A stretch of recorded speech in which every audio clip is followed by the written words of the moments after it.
MIN 뉴스입니다. 2016년 미국 대통령에 당선됐던 도널드 트럼프는 미국 우선주의를 전면에 내세우며 국내 우익과 중도파를 포용했다.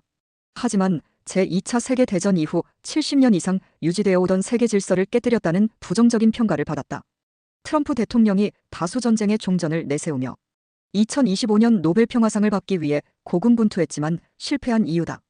2020년 조 바이든을 내세운 민주당에 패배했지만 절치부심한 트럼프는 2024년 미국 역사상 처음 퇴임한 대통령으로 재선하는 진기록을 세웠다. 2025년 1월 미국 트럼프 2기 행정부가 출범한 이후 전 세계는 한치 앞을 내다보기 어려울 정도의 혼돈의 시대에 접어들었다. 트럼프 2기 행정부의 마가가 국제질서 혼란 초래, 역대 안보실장은 외교군사 출신이 다수 점유. 트럼프 2기 행정부는 1기에서 검증한 미국 우선주의 정책을 더욱 강화한 마가를 선택하며 영국 식민지에서 독립한 이후 19세기까지 유지하던 고립주의로 회귀했다. 제2차 세계대전 이후 미국과 쌍벽을 이루다 1991년 KGB 쿠데타로 무너졌던 러시아는 2022년 2월 시작한 우크라이나 전쟁에서 굴욕을 맛보며 이류국가로 전락했다. 단기간에 국력을 회복할 가능성은 낮다. 1978년 개혁개방 정책을 선택한 중국은 2001년 세계무역기구에 가입하며 2022년 일본을 제치고 세계 2위의 경제대국으로 성장했다. 경제적 성과를 바탕으로 대국 굴기에 기치를 내건 집권 공산당은 미국과 글로벌 패권을 두고 경쟁하고 있다.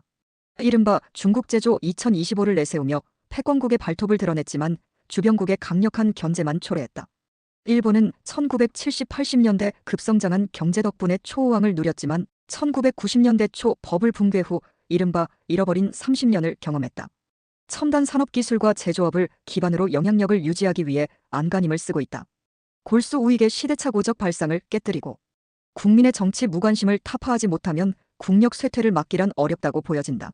한반도 주변 사강의 현황에 대해 장황하게 나열한 것은 20세기 중후반부터 이어져 온 국제역학 관계가 크게 변했다는 것을 강조하기 위함이다. 우리나라도 1993년 문민정부의 출범으로 군사독재가 종식되고 민주주의의 꽃을 피웠지만 국가안보 상황은 크게 개선되지 않았다. 특히 국가안보를 전통적인 군사안보를 넘어 경제안보, 사회안보, 생태안보, 사이버안보 등으로 확장하게 되면 취약성은 더욱 증대된다. 1990년대 이후 북한 경제가 침체의 늪에서 빠져나오지 못하며 남북 간의 체제 대결을 논하는 것 자체가 무의미해졌다. 체제 경쟁에서 이겼다는 자신감은 대결보다 대화의 장을 열었다. 1998년 출범한 김대중 정부는 이른바 햇볕 정책으로 남북화해와 공존을 모색하기 시작했다. 노무현 정부는 전임 정부의 정책을 이어받았지만 진보 정부를 무너뜨린 보수 정부는 어렵게 조성한 평화 기조를 무너뜨렸다. 보수 정권 10년을 유지한 이명박 정부와 박근혜 정부는 강경책을 통해 북한을 벼랑 끝으로 몰아내고자 시도했지만 큰 성과는 없었다. 북한은 오히려 핵실험, 대량 살상무기 개발, 국지 도발로 한반도 긴장을 조성했다. 박근혜 전 대통령의 탄핵으로 집권한 문재인 정부는 김대중 정부와 노무현 정부의 대북 정책을 복원해 남북정상회담 개최, 평창 동계올림픽 참여 등의 성과를 이끌어냈지만 북한 대외 정책의 근본적 변화를 유도하지 못했다. 문재인 정부에서 정치적 영향력을 키워온 윤석열 전 대통령은 보수의 희망으로 불리며 보수 정권의 재집권을 성사시킨 1등 공신으로 자리매김했다. 북한과 대화 채널을 봉쇄하고 오히려 오물 풍선 도발 등을 악용해 정권 유지를 회책하다가 무너졌다.